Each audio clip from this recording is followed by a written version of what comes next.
This year, we are graced with the presence of Honorable Governor Shri Arif Mohammad Khan Sahab.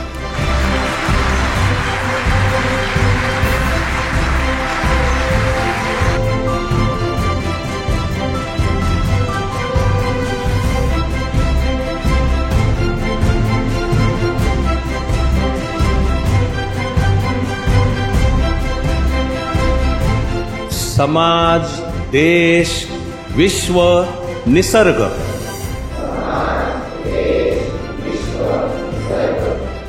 या सर्वांशीच मी एकरूप आहे. ये तो मात्र एक शुरुआत है. मेरे शब्दों में कहना हो तो भगवान की, ईश्वर की कृपा है कि ऐसे सैकड़ों या मैं अगर हजारों कहूं तो भी कम नहीं है, ऐसे अधिकारी या तो प्रशासन में हो या जीवन के और भी किसी भी क्षेत्र में भारत माता की सेवा कर रहे हैं. तो ये तो आने वाले कई किताबों की पहली किताब है कि लोक सेवा ही देश सेवा है, और वो प्रशासन समेत हर क्षेत्र में करनी है. आनंद का सुमुहूर्त है यह प्राचीन और मध्ययुगीन इतिहास पर जो किताब है. हम कौन हैं, हम किस सभ्यता को बिलोंग करते हैं, कि हमारा स्वप्न है क्या है भारत और क्या है भारतीय संस्कृति. तो जिसका विजन है कि पूरा विश्व एक परिवार है. जननी जन्मभूमिश्च स्वर्गादपि गरीयसी. मां और मातृभूमि ये स्वर्ग से भी बढ़ के हैं. भारतीय संस्कृति अकेली संस्कृति है जो ज्ञान और प्रज्ञा के संवर्धन के लिए जानी जाती है. मैं उस गांव में पैदा हुआ जहां प्राइमरी स्कूल भी नहीं था. अपने परिवार से पहला जो इस हाई स्कूल पास करके किसी विश्वविद्यालय में गया, ये मेरी मातृभूमि है जिसने मुझे मौका दिया है. ये यहाँ की जो संस्कृति है उसने मुझे मौका दिया है. This is an institution which is not a class per se, but it is an institution with a class. And so I am very proud that all these students come from Chanakya Mandal Parivar. जर तुम्हाला भारतातल्या सर्वोत्तम 5 संस्थांची, शैक्षणिक संस्थांची यादी करायची असेल तर मला असं वाटतं की चाणक्य मंडल ही त्यातली एक असेल.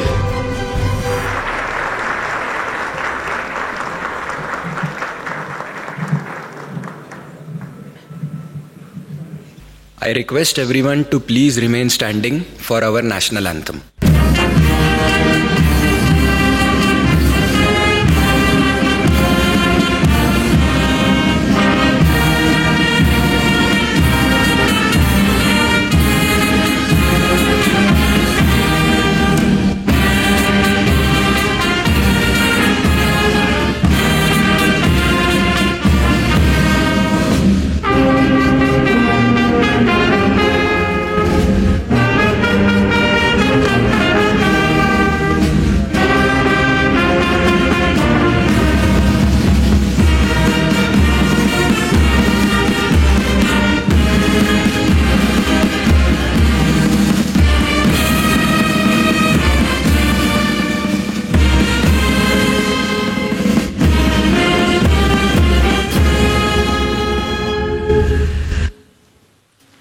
Welcome everyone to Sankalpa Divas 2024. This year, we are graced with the presence of Honorable Governor Shri Arif Mohammad Khan Sahab. Welcome, sir.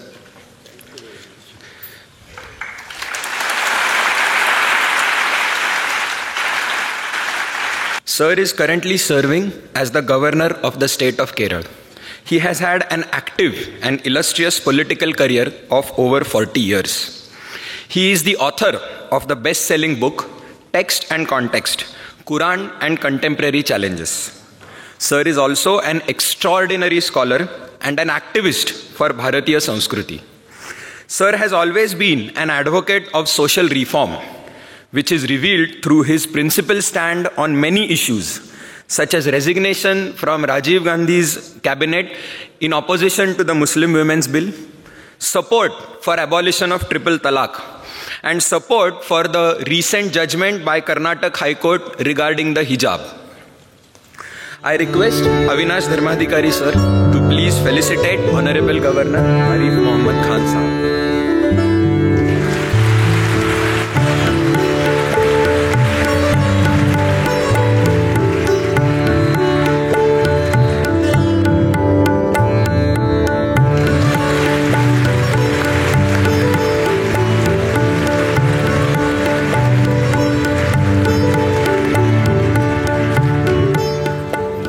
As per government protocol, we began this program with the national anthem.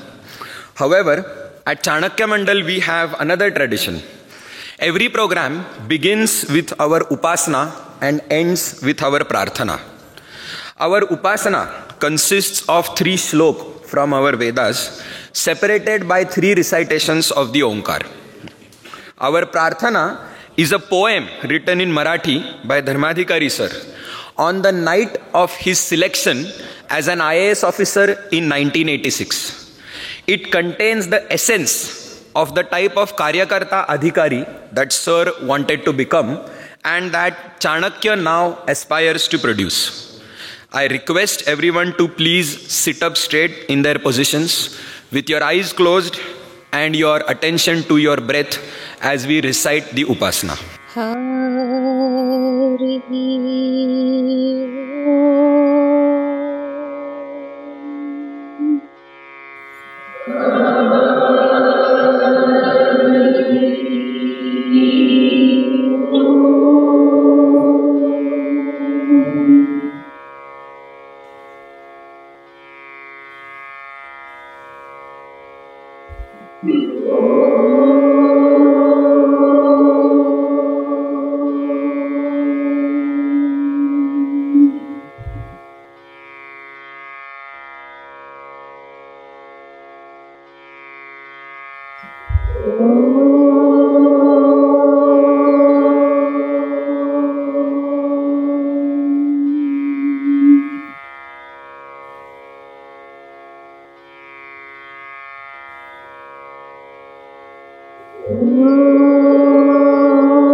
Shanti, Shanti, Shanti.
सुखिनः सन्तु सर्वे सन्तु निरामयाः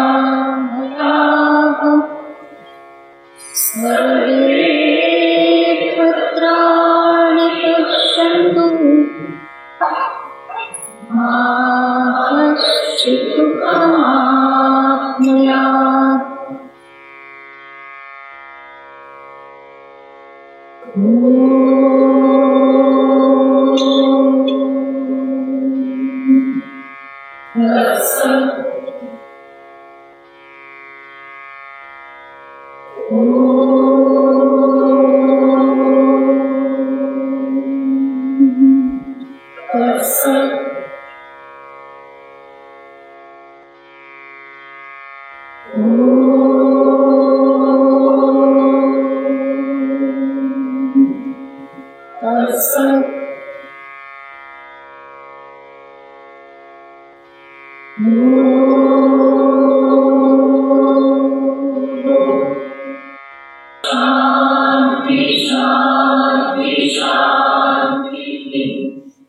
On today's Pavitra occasion, I also take great pleasure in announcing that Chanakya Mandal will be publishing 2 books.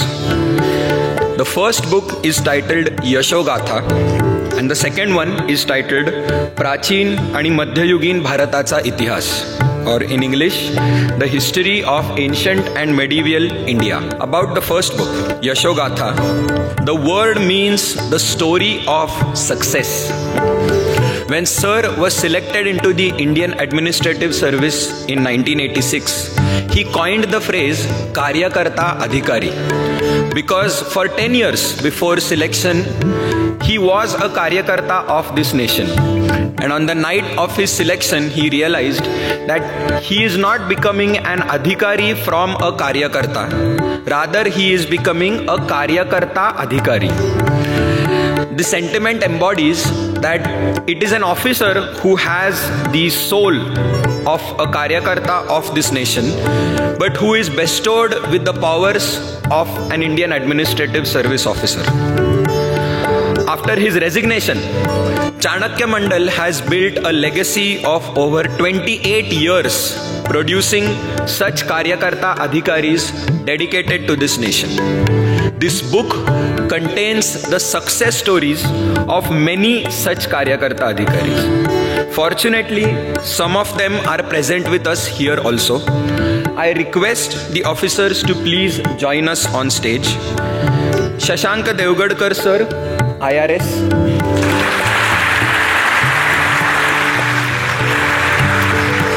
Prasanna Datar, IRS.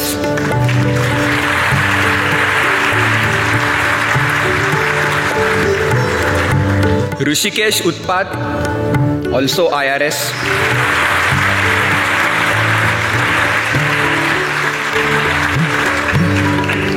Neha Desai, IRS.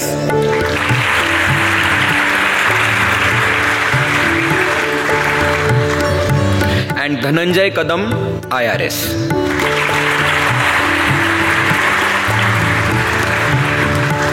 This book is intended to act as an inspirational guide not only in the preparation of future aspirants but also as role models for them to be officers. Let me also share 2 words about the editor of the book, Bhushan Kelkar sir. Bhushan Kelkar sir is a trustee of Chanakya Mandal Parivar. He is a graduate of IIT Powai and holds a PhD in artificial intelligence. For over 2 decades, he served as a senior executive in the multinational company IBM. However, he returned to India and is now the founder director of his own company called Newflex Talent. This company specializes in combining the best of cutting-edge technologies such as artificial intelligence with the latest research in psychology to produce a unique personality test called Gestalt. For his research and development, he also holds well over 20 patents to his name. I now request Honorable Governor Arif Muhammad Khan sir to publish the book Yashogatha.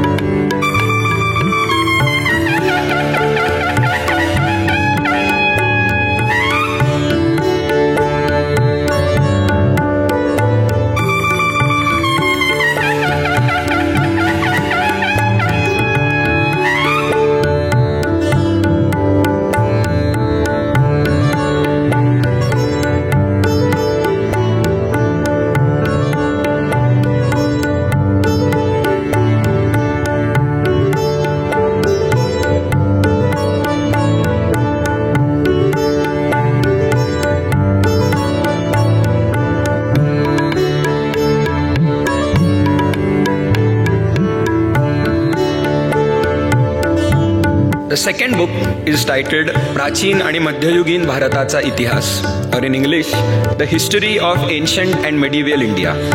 This book is oriented for aspirants of the State Civil Services examination. It is especially oriented towards the new and revised pattern of the state services. Going beyond mere exam orientedness, it is also intended to instill the aspirants with the correct history of this country and rightly take pride in the same. The author of the book, Anil Nagane sir, he is a former student, then a Karyakarta, also a faculty of Chanakya Mandal Parivar. He himself has completed his masters in history. He appeared for the UPSC mains examination multiple times with history as his optional.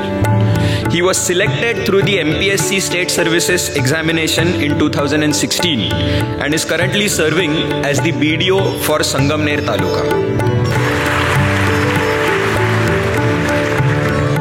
I request Honorable Governor to please publish the book Prachin आणि मध्ययुगीन भारताचा इतिहास.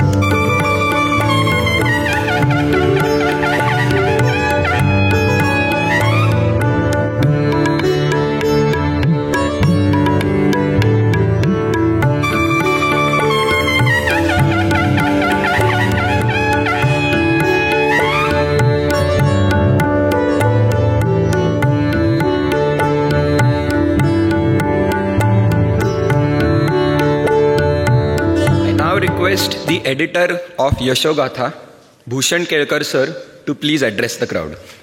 Respected Honorable Governor of Kerala, Sri Arif Muhammad Khan sir, Founder Director of Chanakya Mandal Parivar, and personally my teacher and mentor, Sri Avinash Dharmadhikari sir, and as he describes as his better full, Purnatai.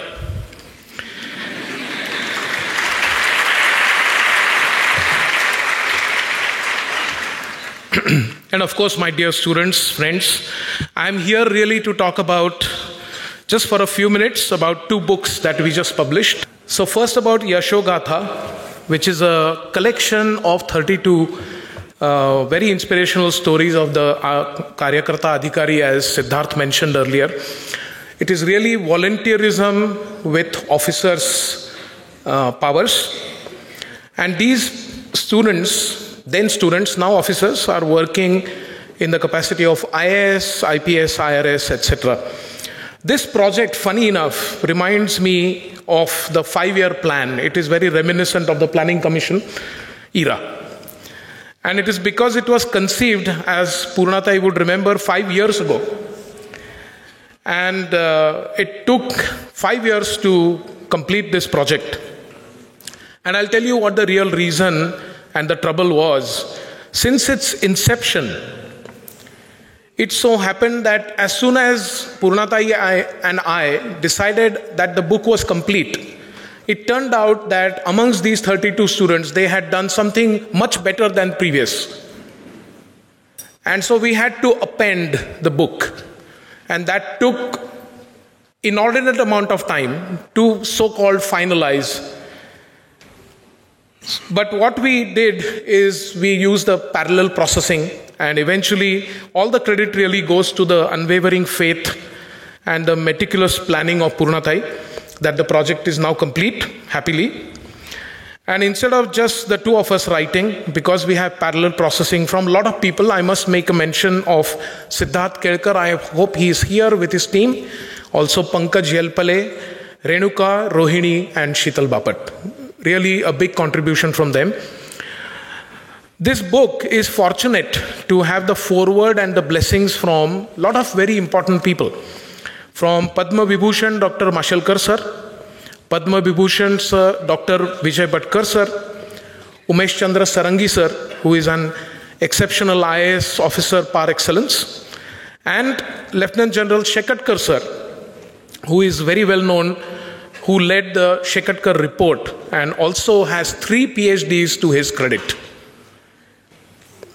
Thus, the book has endorsement from eminent scientists, top-notch administrator, and from Indian defense itself. 2 remarkable features I would like to bring to your attention, sir, about the book. First is that there are indeed several books which you also must have come across, which are inspirational stories, not just about UPSC, but many other competitive examinations. But this is a book that is a collection of young dynamic bureaucrats who are not only administratively capable, but also morally responsible and super motivated.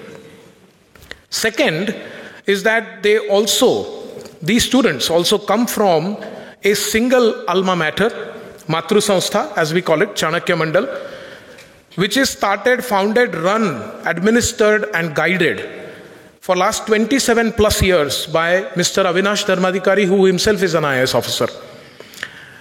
And as we have heard from a lot of people, a lot of institutions, this is an institution which is not a class per se, but it is an institution with a class. And so I'm very proud that all these students come from Chanakya Mandal Parivar. And I would like to read a quote by Raghunath Mashelkar sir about Chanakya Mandal. And he said, in Marathi, he said, जर तुम्हाला भारतातल्या सर्वोत्तम 5 संस्थांची, शैक्षणिक संस्थांची यादी करायची असेल, तर मला असं वाटतं की चाणक्य मंडल ही त्यातली एक असेल.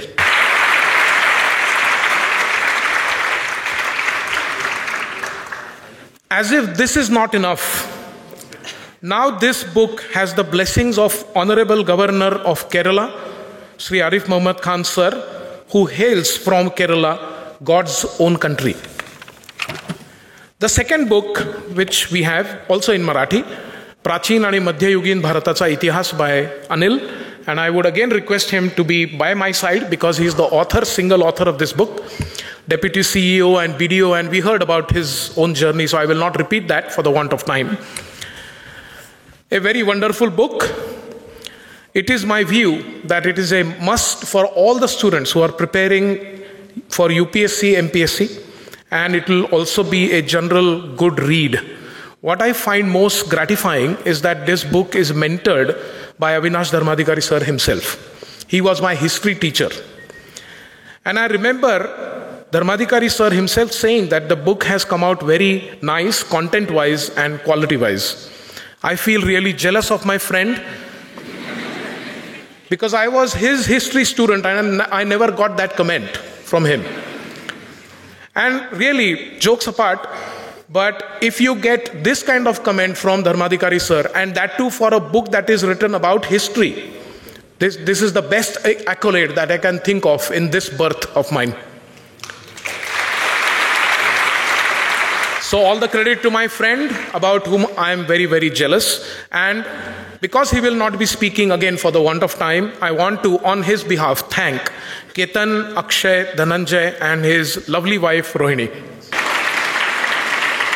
He is reminding that I should also thank the other better half, better full of Dharmadhikari sir. So Purnata, he wants to thank you again.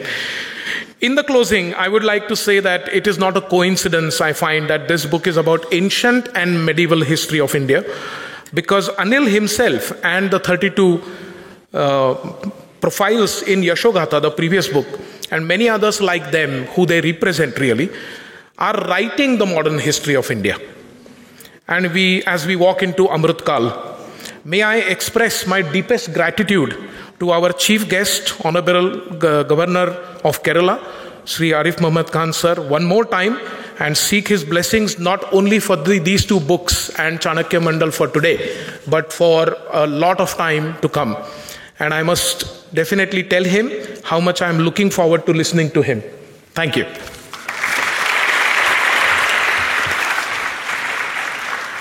We will now move on to this year's Sankalpa ceremony. However, before that, let me explain what Sankalpa really is.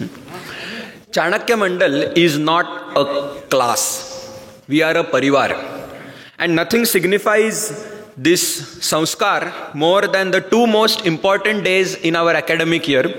The first one being Adhishthan Divas and now Sankalpa Divas.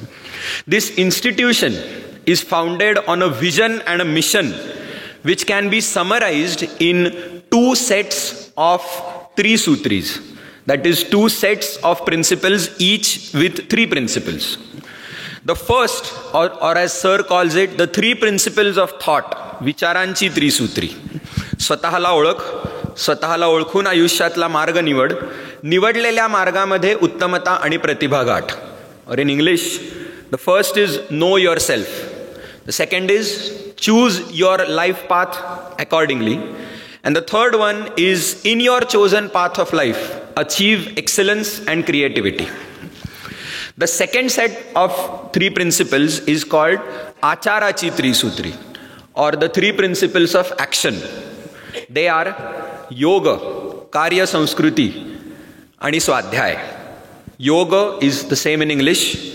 Karya Sanskruti would be work ethic, work culture, and Swadhyay would be self-study. Every academic year begins with a lecture series by Dharmadhikari sir titled Adhishthan Malika. Any student who enters Chanakya Mandal is expected to understand and internalize the vision and mission of the institute that he is entering, and with full consciousness take admission. As the year progresses, the first important day is Adhishthan Divas, which occurs after the Adhishthan Malika, where students are expected to lay the foundation. There is no exact English word for Adhishthan. The closest we can get is laying the foundation, where the student understands these principles and swears to incorporate them in his life. As the academic year progresses, we come to the second most important day, that is Sankalpa Divas.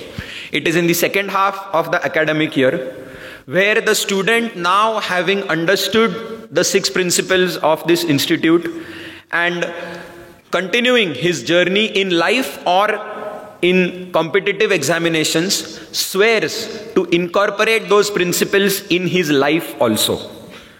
Sankalpa ceremony consists of 2 sankalpa. The first one being a general sankalpa for any field of life.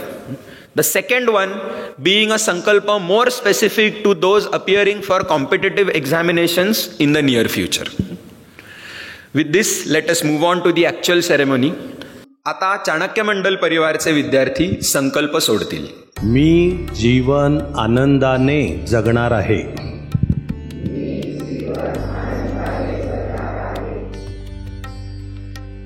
स्वतःचं कर्तव्य आनंदाने करत जगणार आहे.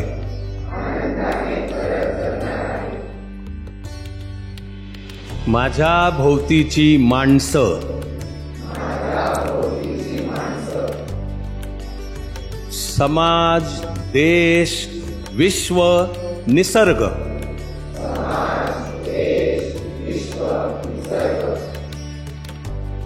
या सर्वांशीच मी एकरूप आहे.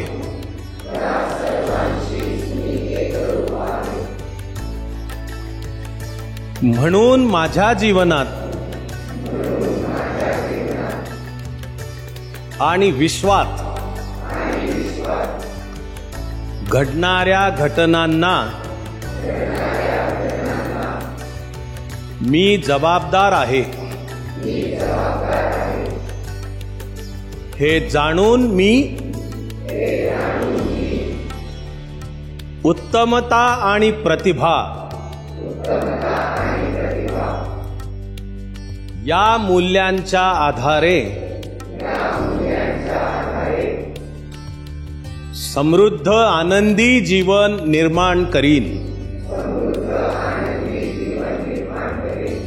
प्रशासन स्वच्छ आणि लोकाभिमुख असावे.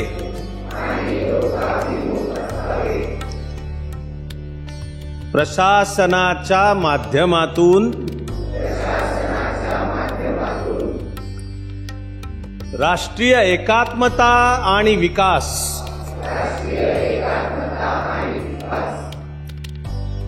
यांना गती यावी यासाठी मी प्रशासकीय सेवांमध्ये प्रवेश करणार आहे. त्यासाठी स्पर्धा परीक्षांमध्ये यश मिळवण्याचा माझा प्रयत्न आहे. मी स्वतः वैयक्तिक पातळीवर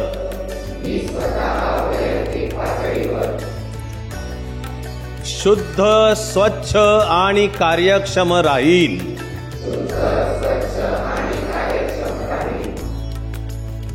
त्याचबरोबर माझ्या भोवतालच्या यंत्रणेला सुद्धा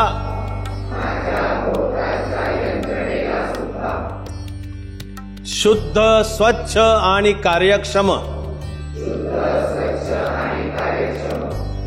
ठेवण्याचा प्रयत्न करीन. I now request our founder and director, Shri Avinash Dharmadhikari sir, to please address the audience. आदरणीय महामहिम राज्यपाल डॉक्टर आरिफ मोहम्मद खान साहब, मेरे सभी सहयोगी साथी, यहाँ आज के पवित्र मुहूर्त पर जो माता पिता सभी युवकों को आशीर्वाद देने के लिए उपस्थित हैं, ऐसे सभी माता पिता और मेरे प्रिय विद्यार्थी, दिल में बहुत आनंद रखते हुए सबसे पहले तो मैं कृतज्ञता प्रकट करूंगा आरिफ मोहम्मद खान साहब के प्रति. आप अभी हैं केरल के राज्यपाल और लोग समझते हैं कि किसी पद पर बैठने से व्यक्ति बड़ा हो जाता है. हो सकता है आमतौर पर यह सच हो, लेकिन कुछ व्यक्ति ऐसे हैं जिनके उस पद पर जाने से पद की गरिमा बढ़ती है.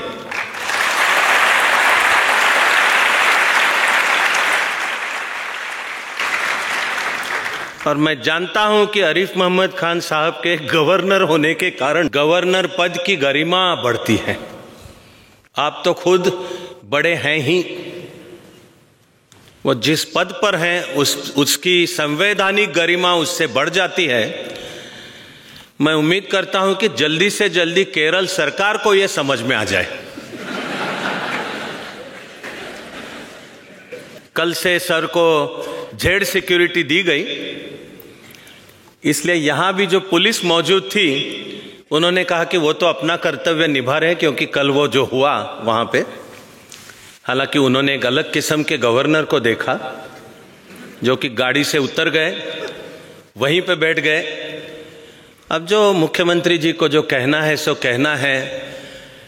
मैं उम्मीद करता हूं कि केरल सरकार संविधान के दायरे में रहते हुए ये समझ में ले ले कि गवर्नर पद की गरिमा क्या है और उसके साथ साथ मैं इस मौके का फायदा उठा रहा हूं ये प्रार्थना करने के लिए कि आने वाले दिनों में हम सभी आरिफ मोहम्मद खान साहब को और भी कोई बड़ा दायित्व निभाते हुए देखें।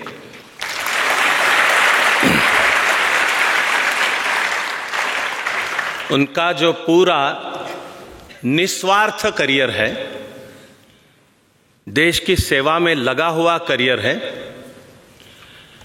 उसके चलते अब आने वाले दिनों में भारत माता की सेवा उनसे और भी हो। मेरे मन में तो उनसे रिश्ता कम से कम 1986 से है, जबकि पूरा जो शाहबानो प्रकरण है और यहाँ पुणे स्थित ही जो मुस्लिम सत्यशोधक समाज, वो मेरे मित्र हैं सभी, उन्होंने तब भी कोशिश की थी कि ये ओरल तलाक बंद हो जाए। और सर ने पहले तो अपने उम्र के 35 के समय हमारी संसद में शाहबानो प्रकरण का अर्थ बताने वाला जो भाषण दिया था, मैं मानता हूं कि हमारी संसद के इतिहास में वो ऐतिहासिक भाषण है।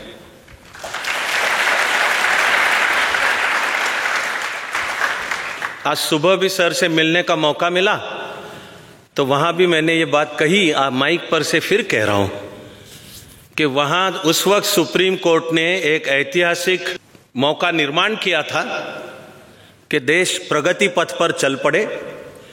बड़े दुर्भाग्य की बात है कि घड़ी को पलट दिया गया और जो प्रगति पथ पर चलना है उसके लिए करीब करीब 2019 साल का हमें इंतजार करना पड़ा।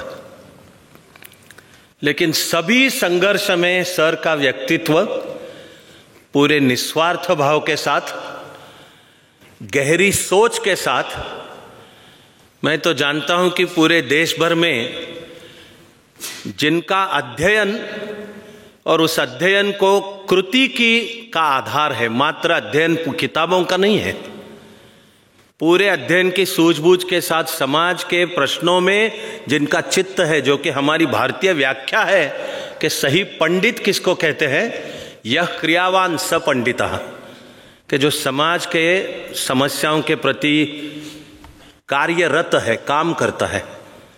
तो डॉक्टर आरिफ मोहम्मद खान साहब ऐसे स्कॉलर और पंडित हैं और भारतवर्ष में हजारों सालों से चली आ रही सनातन विचारों की जो धारा है उसको भी सर ने इतना गहराई से समझ लिया है। और मात्र समझ नहीं, सर सुबह भी कह रहे थे कि हर स्कॉलर को हमारी संस्कृति में काम बताया गया है स्वाध्याय और प्रवचन, कि खुद भी ज्ञान की साधना में लगे रहो लेकिन वो ज्ञान सब में बांटो, बताओ सबको जाकर के उस ज्ञान का अर्थ क्या है। तो इस वचन का भी कि जिंदा मिसाल है सर के व्यक्तित्व के रूप में। इसलिए ये हमारे लिए, चाणक्य मंडल के लिए बहुत ही सुवर्ण का और सौभाग्य का दिवस है कि संकल्प में आपके आशीर्वाद रहेंगे, आपका मार्गदर्शन रहेगा। मैं फिर एक बार और हमेशा के लिए वो कृतज्ञता का भाव प्रकट कर रहा हूं। मैं बताना चाहता हूं कि मैं मात्र आभार वगैरह शब्द नहीं कह रहा हूं।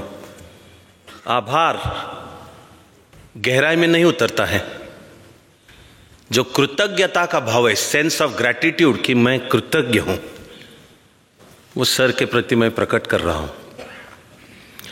संकल्प के चलते ये दोनों आज खुशी की घड़ी है कि एक तो पहली बार ऐसी किताब, और वो भी सर के हाथों इसका विमोचन हुआ, कि हमसे जो थोड़ा काम हो पाया उसमें ऐसे कार्यकर्ता अधिकारी के जो वहां प्रशासन में जाके मिसाल बन चुके हैं, स्वच्छ और कार्यक्षम दोनों।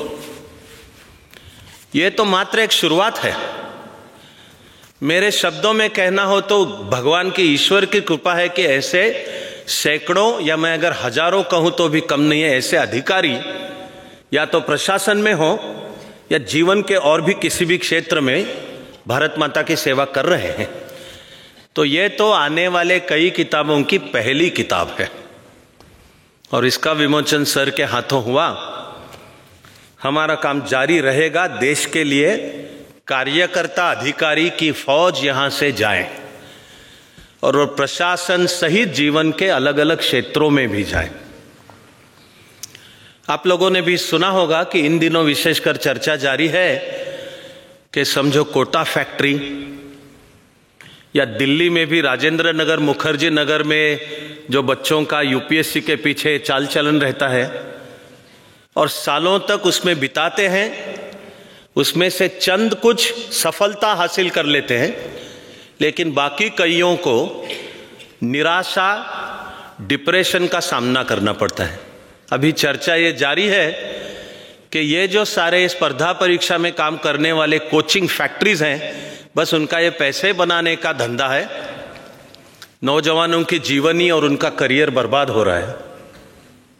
जब कभी मैं इस किस्म की बात सुनता हूं तो मुझे लगता है कि इन लोगों का चाणक्य मंडल के प्रति ध्यान हो। हमारा ऐसा काम जो समाज को वचन देता है कि कभी किसी विद्यार्थी को फी के बारे में रोका नहीं जाएगा। यहां पैसों की भाषा में फी कंपलसरी नहीं है। यहां पढ़ाई जब शुरू होगी तो पहले तो ध्यान करना है, मेडिटेशन सीखना है, फिर अपनी पढ़ाई अच्छी तरह से करनी है। इसलिए नहीं कि खूब पैसा मिलेगा, विशेषकर खाने को मिलेगा या बड़ी बड़ी गाड़ी मिलेगी, बड़े बड़े बंगले मिलेंगे और समाज में मेरा नाम होगा, शोहरत होगी, इसलिए नहीं है, बल्कि लोक सेवा ही देश सेवा है, जो स्वामी विवेकानंद का हमारे लिए संदेश है कि लोक सेवा ही देश सेवा है। और वो प्रशासन समेत हर क्षेत्र में करनी है। जो अपना क्षेत्र होगा उसमें उत्तमता और प्रतिभा हासिल करके अपना कर्तृत्व भारत माता के चरणों पर अर्पण कर देना है।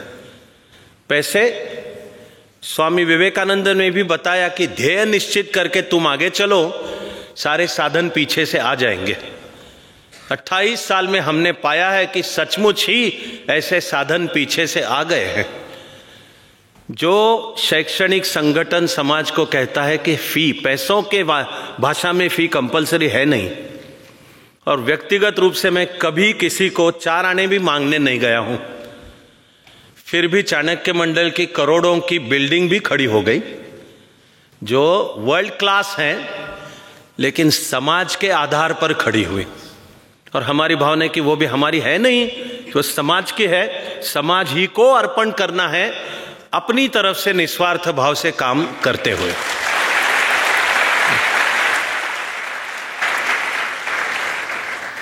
तो मेरी ईश्वर से भी प्रार्थना रहेगी और सर से प्रार्थना रहेगी कि इस काम के पीछे उनके आशीर्वाद रहें, हमेशा के लिए रहें। मेरी यह भी प्रार्थना है कि सर से जो रिश्ता है वो मात्र इस एक कार्यक्रम तक सीमित न रहते हुए आने वाले सालों में सर का मार्गदर्शन, सर, यस सर, और सर चलता रहे। दूसरा आनंद का सुमुहूर्त है यह प्राचीन और मध्ययुगीन इतिहास पर जो किताब है। अनिल का खुद का भी मास्टर्स हिस्ट्री में है, लेकिन बड़े दुर्भाग्य की बात है कि हम ही को हमारा देश, हमारी संस्कृति के बारे में गलत ढंग से बताया जाता है। हो सकता है इसकी शुरुआत तो जो साम्राज्यवादी और वंशवादी, नस्लवादी, हमारा दुर्भाग्य के अंग्रेजों का राज्य हम पर आ गया और उन्होंने हम ही को गुलाम बनाने के लिए, उन्होंने अच्छी तरह से जान लिया था कि मन गुलाम होना जरूरी है, और उसके लिए इनकी जो सेल्फ इमेज है कि हम कौन हैं, हम किस सभ्यता को बिलोंग करते हैं, वो कितनी गहरी है, इसकी सोच कितनी दूर तक जाती है, इसने कितना अच्छी तरह से नाप लिया है कि जो विविधता हो वो तो ऊपर ही है, अगर हम गहराई में उतरे तो सब में एकता है ही। जिस सभ्यता को वेदों से प्रार्थना समझ में आ गई, पृथ्वी समुद्र पर्यंताया एकराट इति, कि हमारा स्वप्न है क्या है भारत और क्या है भारतीय संस्कृति, तो जिसका विजन है कि पूरा विश्व एक परिवार है, उसका एक राष्ट्र बने, पृथ्वी समुद्र पर्यंत आया एकराट इति, एक राष्ट्र बने, और जिसकी प्रार्थना है सर्वेत्र सुखिनः सन्तु, के सर्व, इसमें जात पात मजहब पंथ की कोई बात नहीं, सर्व। सर से सुबह भी बात हो रही थी कि हमारी चार धारा कितनी गहराई में जाते हैं, तो जो विश्व कल्याण की प्रार्थना है मात्र मानव तक सीमित नहीं है।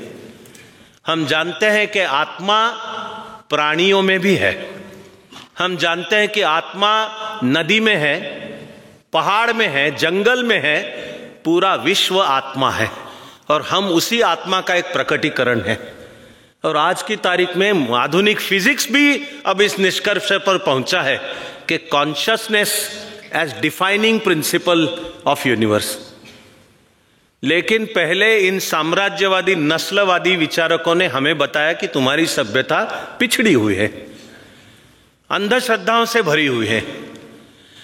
जब भी उन्होंने वो कहने की कोशिश की तो ऐसे समर्थ विचारक थे जिन्होंने उसका सटीक तरह से जवाब भी दिया, लेकिन उनको सत्ता का उपयोग करते हुए दरकिनार कर दिया गया।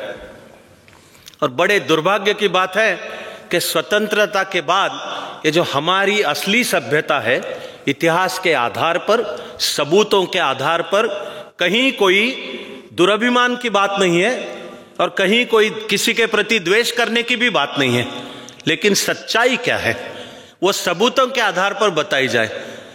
ये होने के बजाय स्वतंत्रता के बाद भी यही दौर चला कि हम ही को बताया जाए कि हमारी सभ्यता पिछड़ी हुई है, और मन में वो भाव तैयार हो कि अगर मैं भारतीय हूं तो क्या हूं, तो बस मुझे आंखें बंद करके पश्चिम का अनुकरण ही करना है, क्योंकि हम तो पिछड़े हुए हैं, हम सब अंधश्रद्धा से मिले। वही इतिहास बताया जा रहा था। आज की तारीख में हमारे स्कूलों में भी अब कुछ बदल हो रहे हैं, लेकिन अभी तक भी स्कूल में जो पढ़ाई है बिल्कुल एनसीईआरटी की किताबों में, और यूपीएससी एमपीएससी के लिए भी जो इतिहास पढ़ना होता है यही बताया जाता है। उसका ये जवाब है मेरे दोस्तों, ये उसका जवाब है कि ये किताब क्यों है। तो हमें तो इतिहास का सबूतों के आधार पर, उसका जो एक अनुशासन है इतिहास का, उसकी एक बैठक है, उस आधार पर लेकिन सच्चाई बताई जाए। तो हमने वो कोशिश की कि वो सच्चाई इसमें आ जाए, और हमें स्पर्धा परीक्षा में भी सफलता प्राप्त करनी है, लेकिन जो जीवन नाम की स्पर्धा परीक्षा है उसमें भी सफलता प्राप्त करनी है। इसलिए मैं अपनी तरफ से भी सभी विद्यार्थियों को शुभकामनाएं तो देता ही हूं, लेकिन आज ज्यादा महत्वपूर्ण है डॉक्टर आरिफ मोहम्मद खान साहब के मार्गदर्शन, और मार्गदर्शन से भी महत्वपूर्ण है सर के आशीर्वाद। तो अब मैं उनसे प्रार्थना करता हूं कि विशेषकर सभी युवकों को वो मार्गदर्शन भी करें और आशीर्वाद भी दे दें।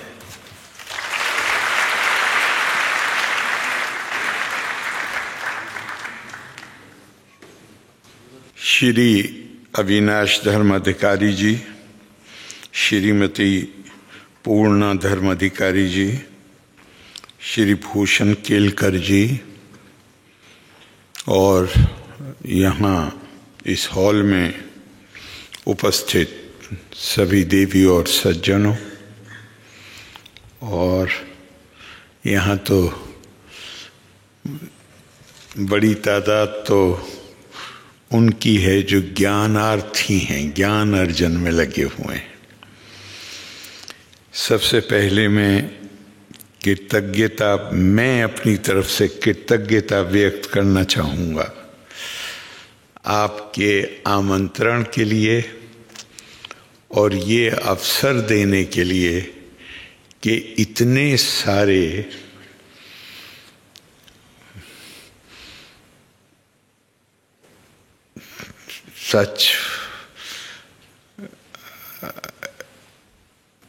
इतने सारे विद्यार्थी, इतने सारे बुद्धिजीवी, ब्राइट पीपल, उन सब के साथ एक ही जगह पे मुलाकात भी हो जाए और बात करने का मौका भी मिले। आपने ये जो मैं बोलना चाहता था, मुझे लगा कि बहुत कुछ बोलने की ज़रूरत नहीं है, क्योंकि आपने जिस प्रार्थना के साथ और दो संकल्प के साथ ये सभा शुरू की है, वो सब बातें जो मैं बोलना चाहता हूँ वो उसके अंदर आ जाती हैं। ये जो हम प्रार्थना करते हैं या जो संकल्प लेते हैं, ये केवल शब्दों का उच्चारण नहीं है, इसको आत्मसात करने की जरूरत है। और ये 3 छोटी छोटी प्रार्थनाएं हैं।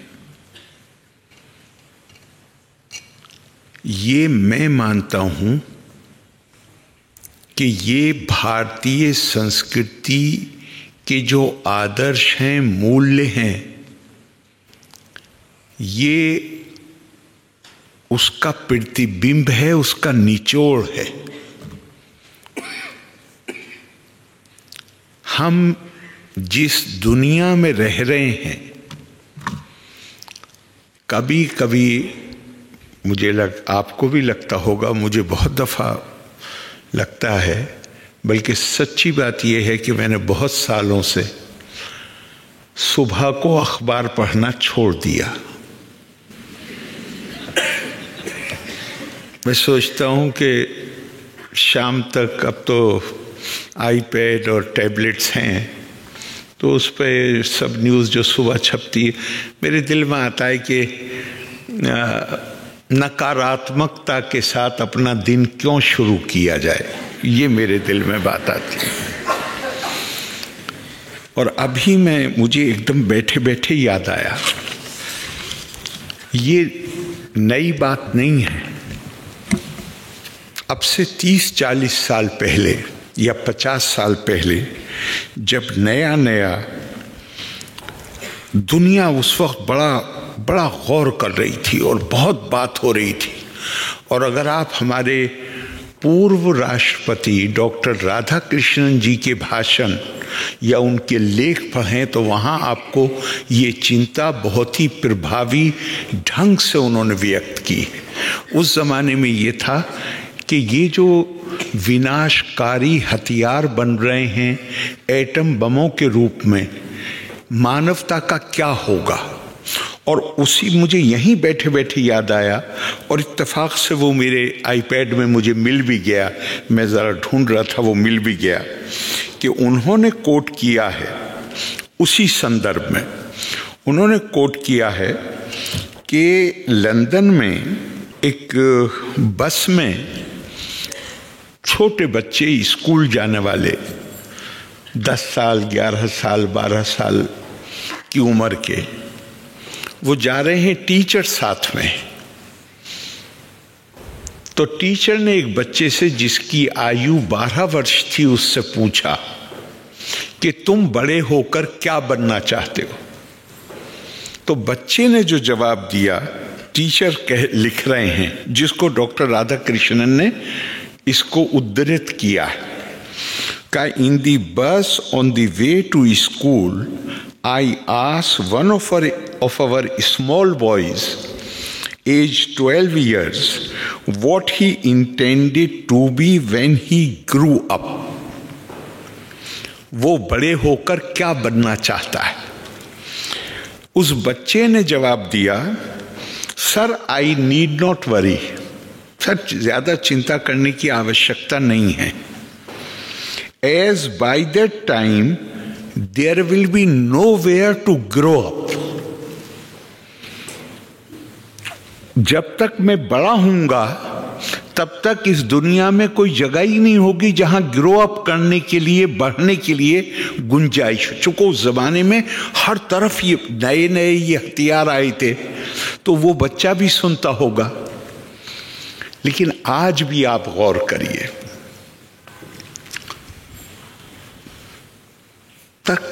बिल्कुल लगातार हम सुनते रहते हैं, पढ़ते रहते हैं, फला देश को जिंदा रहने का हक नहीं, हम उनको उनके अस्तित्व को खत्म कर देंगे।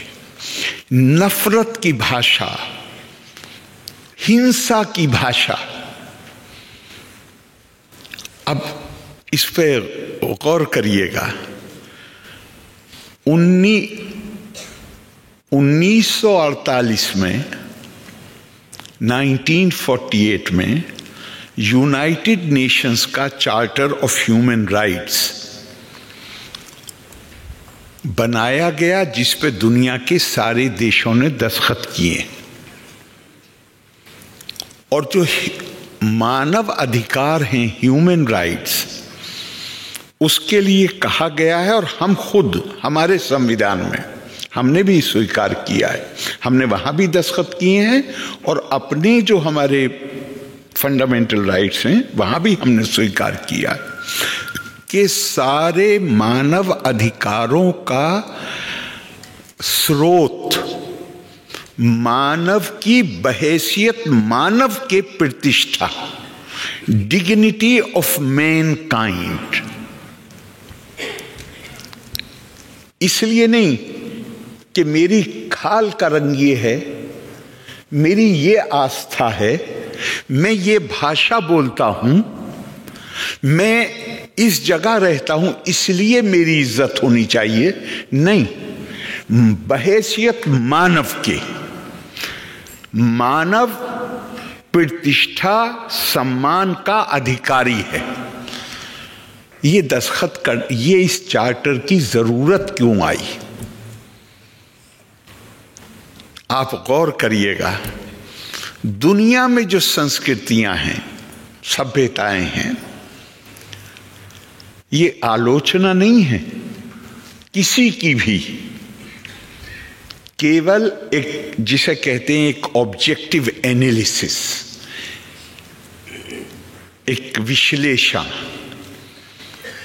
दुनिया की सभ्यताएं परिभाषित होती रही।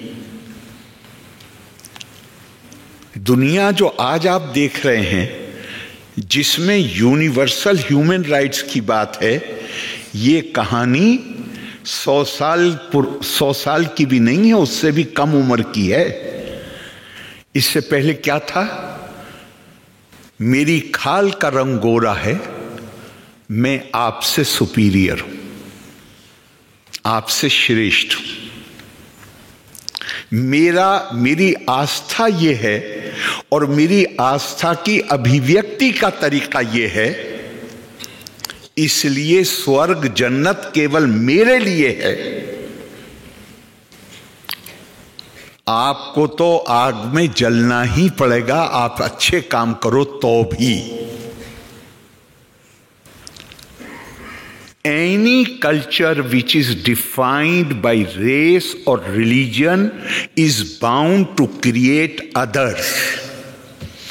कोई भी संस्कृति जो परिभाषित होगी आस्था की अभिव्यक्ति के आधार पर या खाल की रंग के आधार पे, वो हर किसी की खाल का रंग तो एक नहीं हो सकता, हर किसी की आस्था एक नहीं हो सकती। तो फिर बहुत लोग बाहर हो जाएंगे, और जो बाहर हो जाएंगे वो दूसरे हो जाएंगे। और हमारा भारतीय परंपरा हमें ये बताती है, द्वैत यादा वै भय भवती, दूसरे से डर लगता है, और जिससे डर लगता है उसके प्रति आपके दिल में नफरत पैदा होती है, और जिसके प्रति नफरत पैदा होती है उसके लिए हिंसा का भाव मन में आता है। तो ये दुनिया द्वंद्वों का शिकार इसी तरह परिभाषित हुई हैं संस्कृतियां। अब मैं ये तारीफ करने के लिए नहीं कह रहा हूं, लेकिन मैं भारतीय होने के नाते एक अजीब किस्म का संतोष मन में आता है। हमारी संस्कृति ना तो त्वचा के रंग से परिभाषित हुई है, हम अपनी आस्था कैसे व्यक्त करें उससे भी परिभाषित नहीं हुई, हम क्या भाषा बोलें उससे भी परिभाषित नहीं हुई। हमारे रस्मों रिवाज क्या, भारतेषु स्त्रिया पुरुषो नाना वर्णा प्रकृतिते नाना देव अर्चने युक्ता नाना कर्माणि कुर्वते। तो हमारी, जब हमने कहा ये आज नहीं कही गई है, ये बात 48 में नहीं कही गई, ये बात इस पिछली शताब्दी के शुरू में भी नहीं कही गई। भारत की स्त्रियां पुरुष, उनके वंश मूल जो है, रेस जो है उनके, वो अलग अलग है, वो अलग अलग देवों की अर्चना करते हैं, वो अलग अलग उनके रस्मों रिवाज हैं, उनके काम काज के तरीके अलग हैं। ये हजारों साल पहले कहा गया। तो हमारी संस्कृति काहे से परिभाषित हुई? हमारी संस्कृति परिभाषित हुई, बल्कि मैं बजाय उसे इस तरह कहने के दूसरी तरह कहूँगा कि बहुत कम उम्री में, उस समय जब भारत राजनीतिक दृष्टिकोण से खंड खंड में बटा हुआ था, आज से 1000 साल पहले छोटे छोटे राजे रजवाड़े और भारत बटा हुआ था। उस वक्त केरला से एक कम उम्र का नौजवान नहीं, कम उम्र का नौजवान निकलता है, पूरे देश का भ्रमण करता है, और उस कम उम्री में वो देश के 4 हिस्सों में 4 मठ स्थापित करता है। और उसको हम कहते हैं कि उसने पूरे देश में खंड खंड में, राजनीतिक तौर पे खंड खंड में बटे हुए भारत में उसने सांस्कृतिक और आध्यात्मिक एकता है भारत की, ये चेतना उसने हजारों साल पहले हजार से ज्यादा साल पहले पैदा करी, आदि शंकर ने। लेकिन मैं उसमें एक बात जोड़ता हूं, मठों से, बिल्डिंगों से एकता नहीं होती, विचारों से एकता होती। Monuments of mind are more durable than the monuments of power. 4 मठों की बिल्डिंगों से एकता नहीं हुई। आदि शंकर ने 4 वेदों से 4 महावाक्य लिए, ध्येय वाक्य, मोटो। अहम ब्रह्मास्मि, तत्त्वमसि, प्रज्ञानम ब्रह्मा, अयम आत्मा ब्रह्मा।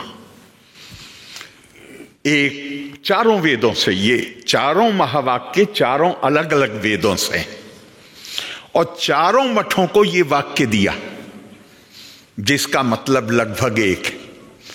और उसको परिभाषित करने के लिए शायद सबसे अच्छी भाषा स्वामी विवेकानंद ने इस्तेमाल की है। उन्होंने अपने पत्र में जो सिस्टर निवेदिता को लिखा है, कहा है, माई mission can be explained in very simple words. मेरे जीवन का जो ध्येय है वो बहुत ही आसान शब्दों में उसका वर्णन किया जा सकता है। I want to teach unto mankind their divinity and its manifestation in every movement of life. ये भी नहीं कहा कि मैं भारतवासियों को कहा, आपकी प्रेयर वही है, आपकी जो तीनों प्रेयर है, ये अकेला कल्चर है दुनिया का जिसका यूनिवर्सल विजन, सार्वभौमिक समावेशी। तो उन्होंने कहा, मैं पूरी मानवता को ये बताना चाहता हूं कि वो उनके अंदर दिव्यता निहित है, और उस दिव्यता का प्रकटीकरण उनके सब कामों में होना चाहिए।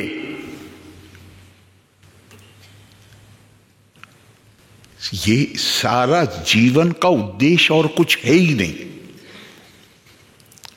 जिसे हम वेदांत कहते हैं, वेदांत का दर्शन, उसमें क्या है?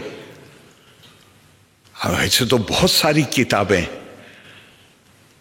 लेकिन उसका जो जो मूल तत्व है वो क्या है?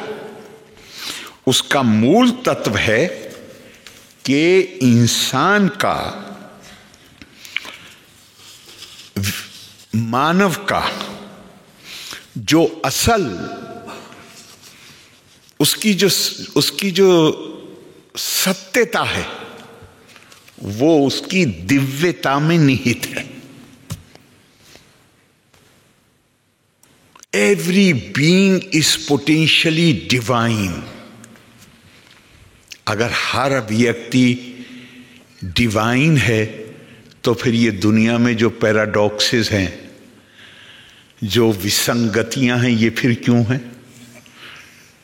कितना खूबसूरत कहा है संस्कृत का एक श्लोक है, क्या क्या सुंदर वर्णन है। क्वाचिद वीणा वाद्यम क्वाचिदपि हा हेति रुदितम क्वाचिन नारी रम्या क्वाचिदपि जरा जर जरा वपुः क्वाचिद विद्वद गोष्ठी क्वाचिदपि सुरा मत्ता कलाहा ना जाने संसारा किम अमृतमया किम विस्मया। एक ही समय में एक तरफ आपको बहुत सुंदर, कानों को अच्छा लगने वाला संगीत, वाद्य, लय, ताल सब कुछ मिलेगा, और उसी समय आपको मातम कर, वो लोग जो दुख, बड़ी परेशानियों के शिकार हैं, वो मातम और दुख करते नजर आएंगे। एक तरफ ये जब पुरुष और नारी शब्द इस्तेमाल होता है तो ये मत समझिएगा कि वो एक के लिए होता है, लॉ में भी और लिटरेचर में भी उसमें दोनों शामिल होते हैं। यहाँ पे कहा क्वाचिन नारी रम्या, तो सुंदर शरीर वाले लोग, और दूसरी तरफ वो जिनके शरीर सड़ गल गए हैं और वो चलने फिरने के भी लायक नहीं। एक तरफ विद्वत गोष्ठी, जैसे आप लोग यहां बैठे हैं, और कहीं निकल के जाइए शाम को तो आपको वो भी मिल जाएंगे जो बहुत सारी शराब पी के और आपस में एक दूसरे से झगड़ा कर रहे हैं। तो यहां प्रश्न ये किया जा रहा है, ये संसार क्या है? अब इस संसार में हमारी भूमिका क्या होनी चाहिए? जिसके अंदर चेतना पैदा हो गई, जिसे ये पता चल गया कि मेरे अंदर दिव्यता निहित है, दिव्यता के प्रकटीकरण का क्या मतलब है? पहली बात तो दिव्यता प्रकट कैसे हो? ब्रह्म अहम की परतों के नीचे दबा हुआ हर किसी के अंदर है। तपस का क्या मतलब है? तपस्या करके उस अहम की एक एक परत को हटाते जाना, और जब वो अहम की परतें हट जाएं और राग, मोह, द्वेष, इनसे इंसान को मुक्ति मिल जाए, जहां उसके अंदर बड़ा ही सुंदर एक संवाद है वाल्मीकि रामायण में, जो मां सीता और हनुमान जी के बीच में जब वो ढूंढते हुए पहुंचे, और ये वाल्मीकि रामायण में, क्या वो कहते विष्णु कौन है? क्या कि हम सब के अंदर सोया हुआ है। जागने का मतलब क्या है? जागने का मतलब है विष्णु के हमारे अंदर वो क्षमता पैदा हो जाए जहां हम अपने आप को दूसरे की जगह रखकर और उसके दृष्टिकोण से दुनिया को देख सके और उसको समझने की कोशिश कर सके। तो आई मई, शंकराचार्य ने कहा है, तो आई मई चान्ने त्रय को विष्णु व्यर्थम कुप्पसी बय्यशिषु भव समचित सर्वत्र त्वम वांछस्य चिराद्यादि विष्णुत्व। बेमकसद बिला कारण अपने आप को गुस्सा मत करो, अपने आप को परेशानियों में मत डालो। सबके अंदर वही विष्णु व्याप्त है। अगर उस विष्णुत्व को प्राप्त करना चाहते हो तो समदृष्टि, जिसे कहीं समभाव भी कहा गया है, जिसे ब्रह्म भाव भी कहा गया है, वो अपने अंदर पैदा कर लो और उसके बाद विश्रुत के उसको प्राप्त हो जाओगे। तो फिर सवाल ये कैसे हो, उसको कैसे प्राप्त करें? तो हम बड़े भाग्यशाली लोग एक सेंस में बहुत भाग्यशाली हैं और दूसरी तरफ हमें शर्म भी महसूस होती है। हमारी जो सांस्कृतिक विरासत है उसे अगर हम समझ जाएं और उसका जो पाठ है अगर उसको आत्मसात कर लें तो ये काम मुश्किल नहीं रहता है।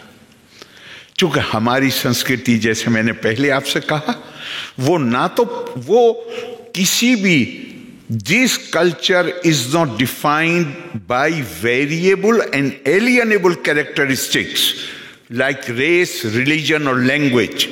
It is defined by invariable and inalienable characteristic, that is atma, which is common inheritance of all mankind. अभी आपने देखा G20 हुआ,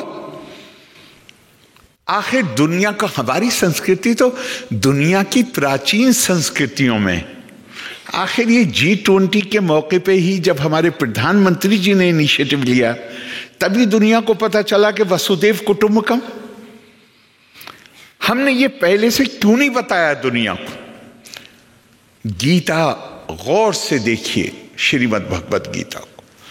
बहुत सारे लोग हैं हमारे जिन्होंने बहुत ही सुंदर उनके प्रवचन हैं जो YouTube पे भी अवेलेबल, सुनिए।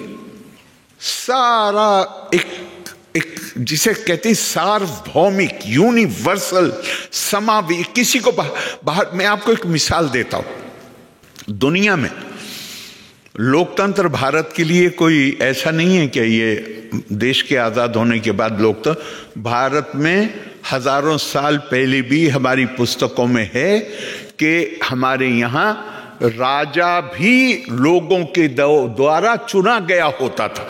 तो लोकतंत्र हमारे यहाँ पंचायत का कंसेप्ट था।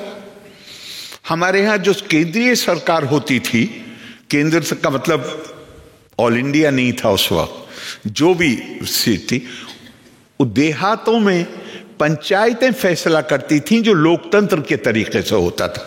तो लोकतंत्र हमारे लिए कोई नई चीज नहीं है। लेकिन इस बात पर गौर करिएगा कि दुनिया में कितने और देश हैं जिनमें लोकतंत्र, ये प्रक्रिया इलेक्शन का, चुने हुए लोग सरकार चलाएंगे, हमसे बहुत पहले आई। लेकिन उन्होंने महिलाओं को मत का अधिकार नहीं दिया, वोटिंग राइट नहीं दिया। भारत ने जब इस प्रक्रिया को अपनाया तो हमारे पास हमारी साक्षरता की दर 14-15% थी सिर्फ। लेकिन हमने यूनिवर्सल फ्रेंचाइज अपनाया, सबको बराबर का वोट। क्या इसलिए कि हमारे लीडर ज्यादा अच्छे थे और दूसरे लीडर खराब थे? ये कारण नहीं। कारण संस्कृति के अलग होने की वजह से ये हुआ। क्योंकि यूरोप तो बहुत जमाने तक ग्रीक फिलॉसफी में के मुताबिक, बड़े फिलॉसफर हैं, नाम लेने से फायदा नहीं, उनके मुताबिक महिलाओं में आत्मा नहीं होती, काले लोगों में आत्मा नहीं होती। जिसमें आत्मा नहीं होती उसका शोषण करने का अधिकार है। भारत की संस्कृति ने क्या कहा? भारत ने क्या कि न केवल महिला और पुरुष में वही आत्मा है, बल्कि जानवर में भी, पक्षी में भी, पेड़ पौधे में भी आत्मा है, केवल चेतना कम है। और इसे तो छोड़ दीजिए, जो जड़ है, पत्थर है, उसे भी ठोकर मारने का अधिकार हमें नहीं। संकट क्या है दुनिया के सामने? सन 48 में सबने दस्तखत कर दिए हैं, लेकिन डीएनए प्रभावित है उस सोच से जिसमें पूरी मानवता को विभाजित करके देखा गया है। हम ज्यादा अच्छे हैं, हम बड़े हैं, बाकी हमसे कम है, और जो हमसे कम हैं उनका शोषण करने का हमें अधिकार है। भारत में तो प्राचीन काल में भी भगवान राम ने जब लंका पे रावण को खत्म कर दिया और छोटे भाई लक्ष्मण ने कहा कि अयोध्या में कुछ नहीं रखा, ये तो सोने की नगरी है, यहीं अपना राज्य हमने जीता है। कोई मिसाल है उस, मतलब ये यूनाइटेड नेशंस के बनने के बाद भी आपको कुछ और मिसालें मिल जाएंगी, लेकिन इससे पहले अगर कोई एक देश दूसरे देश पर कब्जा कर लेता था, जंग हुई और जीत गए, तो उसका नतीजा क्या होता था? कब्जा होता था। हमारे तो प्राचीन काल में भी लंका को जीतने के बाद छोटे भाई ने कहा कि अब यहीं राज्य स्थापित कर लीजिए। उनका लक्ष्मण जननी जन्मभूमिश्चा स्वर्गादपि गरीयस, मां और मातृभूमि ये स्वर्ग से भी बढ़ के हैं। मुझे लंका की मुझे भाती ही नहीं, लौट के अयोध्या ही चलना है। तब भी जीतने के बाद जो हारा था उसके छोटे भाई को का राज तिलक करके और वहां से लौट, दूसरों के ऊपर अपना आधिपत्य जमाने का कोई इतिहास नहीं। क्यों इतिहास नहीं? क्योंकि हमारी संस्कृति उसकी इजाजत नहीं देती। अब ये संस्कृति, मैंने आपसे कहा कि हमें पूरा अधिकार है, हम जितना गर्व करें इस पे वो कम है, जो हमारे महर्षियों ने, जो हमारे ऋषियों ने, जो हमारे मुनियों ने दिया है हमें। लेकिन साथ में थोड़ी सी शर्म भी आती है कि हम इस संदेश को दुनिया को देने में सफल नहीं हुए। पहली बार भगवत गीता का ट्रांसलेशन वॉरेन हेस्टिंग्स के जमाने में हुआ, जो हिंदुस्तान का वाइसरॉय था। लेकिन उसने क्या जुमला लिख दिया है साहब, उसने लिखा है कि जब ब्रिटिश एम्पायर को लोग, ब्रिटिश एम्पायर की सारी समृद्धि खत्म हो जाएगी, उसको लोग भूल जाएंगे, तब भी ये किताब असंख्य लोगों को प्रेरित करती रहेगी। ये ऐसी किताब है। तो बेसिकली जो बात मैं आपसे कह रहा था कि ये संस्कृति जो हमारी है, ये संस्कृति बुनियादी तौर पे, और ये इसके लिए नहीं कि हम अपने मुंह से अपनी तारीफ करें, हमें छोड़ दीजिए हम क्या सोचते हैं। हम बचपन से सुनते आए कि भारत की संस्कृति ज्ञान और प्रज्ञा की संस्कृति थी। और ये हमारे कहने की बात नहीं। आज हम बात करते हैं विश्व गुरु। अब ये विश्व गुरु कोई उपाधि नहीं है, ये भूमिका है।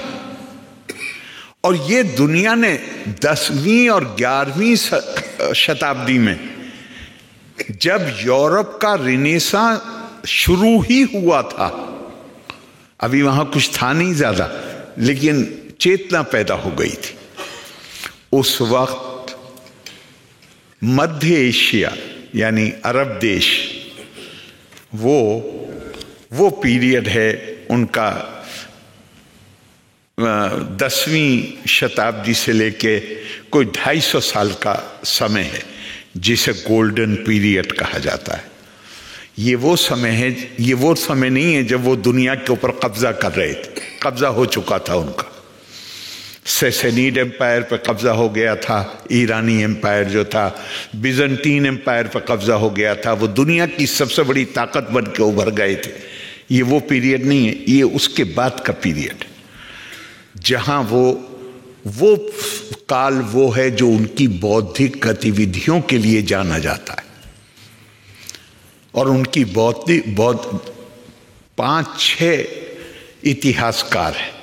पहला तबरी है, फिर इब्ने कसीर है, फिर इब्ने असीर है, और खल्दून तक, इब्ने खल्दून तक 6-7 इतिहासकार। जिन्होंने ये दावा किया है कि उन्होंने पूरी दुनिया का इतिहास लिखा है, और वो 7 वॉल्यूम, 9 वॉल्यूम, 11 वॉल्यूम में वो इतिहास है। आप उसमें से कोई भी उठा के देख लीजिए। पहला चैप्टर, उसमें ज्यादातर भारत का जिक्र है, और क्या कह के जिक्र है पहले वो सुन लीजिए। कहते हैं दुनिया में 5 बड़ी सभ्यताएं या संस्कृतियां हैं।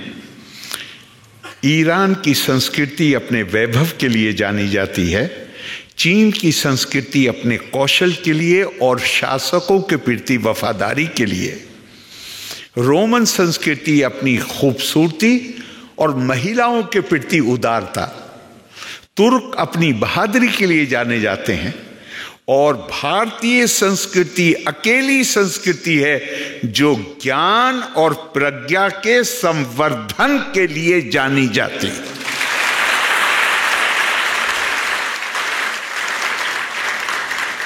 और अभी जैसा हमारे धर्माधिकारी साहब कह रहे थे, हमसे देखिए, कभी मत भूलिएगा कि हम ज्ञान की संस्कृति हैं, और ये ज्ञान हमें बताता है, ये हमें कर्म की थ्योरी देता है, और ये बताता है हमें कि कर्म के जो परिणाम हैं, हमारी तो हैसियत क्या है, देवताओं को भी भुगतने पड़ते हैं। कोई उसमें कोई माफी नहीं है। मगर मुझे एकदम से कहानी छोटी सी याद आ गई। भगवान राम लौट के आ गए, अयोध्या में राम राज्य स्थापित हो गया, सब तरफ सुख शांति। कुत्ता एक दिन दरबार में आया और इंसानों की जुबान में, मानव की जुबान में उसने शिकायत करी। ये आनंद रामायण में शिकायत करी कि मुझे किसी ने बिना कारण ही बहुत अकारण चोट मारी है। भगवान राम ने उसकी फौरन जांच कराई, रिपोर्ट सही पाई गई। कुत्ते से पूछा गया कि इस आदमी को क्या सजा दी जाए, तो कुत्ते ने कहा कि ये मंदिर का महंत है, इसको मुख्य महंत बना दिया जाए। वहां बैठे हुए लोग हंसे और उन्होंने कहा, तुम सजा दिलाने आए हो या इसकी पदोन्नति कराने आए हो? तो उसने कहा कि मेरे पुण्य कर्म इतने हैं कि इस योनि में पैदा होने के बावजूद मुझे अपने पूर्व जन्म के बारे में सारा ज्ञान मेरे पास है। तुम मानव योनि में पैदा हुए हो, लेकिन तुम्हें नहीं मालूम है कुछ भी। मुझसे तो कुछ घोर पाप हो गया जिसके कारण मुझे ये जन्म लेना पड़ा। मैं पिछले जन्म में मुख्य महंत था, और जब मैं मुख्य महंत बन गया तो मेरे अंदर से जवाबदारी का जो एहसास होता है वो खत्म हो गया।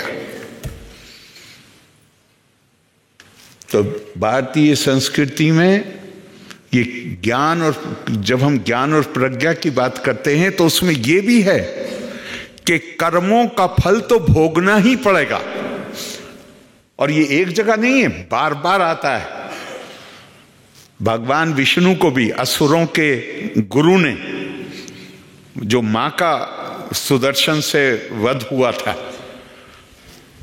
उनको भी श्राप दिया था और उन्हें भी पैदा होना पड़ा मानव योनि में। गंधारी ने भगवान कृष्ण से कहा कि कृष्ण, मेरे 100 बेटे थे, अरे एक को तो छोड़ दिया होता, कम से कम मैं निसंतान हो, मां होके तो ना मरती।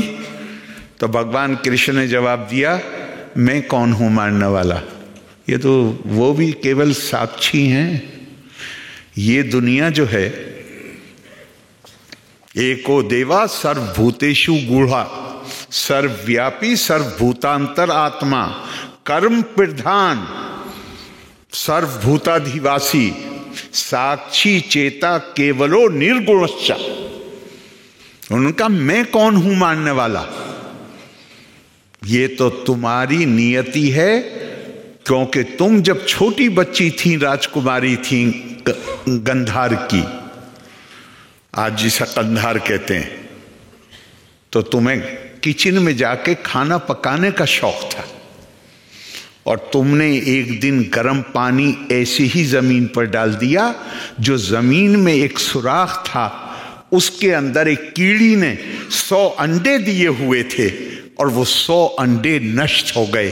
उस कीड़ी ने तुम्हें श्राप दिया कि जिस तरह तुमने मेरे 100 अंडे को खत्म किया है, इसी तरह तुम्हें भी अपने 100 पुत्रों की मृत्यु को देखना पड़ेगा। गंधारी ने कहा, कृष्ण मैं तो बच्ची थी, मुझे तो याद भी नहीं है। कहा कि याद, कर्म का फल तो भोगना पड़ेगा, चाहे याद हो चाहे ना याद हो। तो हमारे यहां अगर एक तरह से आप देखिए तो इसमें एक बड़ा भारी सबक है, और सबक क्या है कि बिल्कुल पॉजिटिव एटीट्यूड रखिए। खराब भी हो हमारे साथ तो अपना हिसाब किताब करना है कि मुझसे गलती कहां हुई, क्योंकि ये हमारी संस्कृति का लाजमी हिस्सा है। और मैं तो यहां बैठे हुए लोगों से एक ही बात कह सकता हूं, क्योंकि आप लोग वो हैं जो सिविल सर्विसेज के लिए अपने आप को तैयार करते हैं।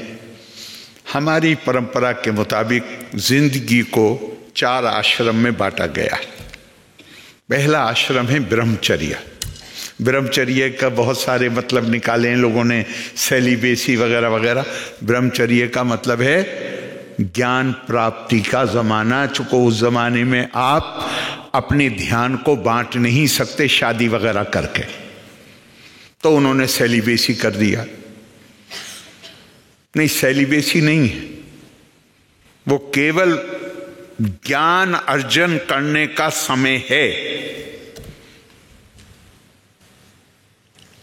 और जैसे कहते हैं एकाग्र बुद्धि के साथ।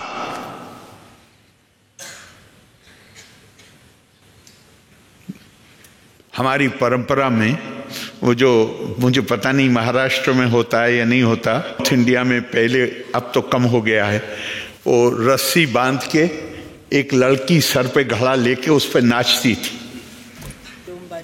जी, अच्छा, यहां भी होता है? होता है। ऐसा ऐसा खूबसूरत कहा है, कहा कि पुंखानुपुंख विषयानुपसेवा मानो, धीरो न मुंचती मुकुंदा पदारविंदम, संगीत वाद्य लय ताल वशम गतापी।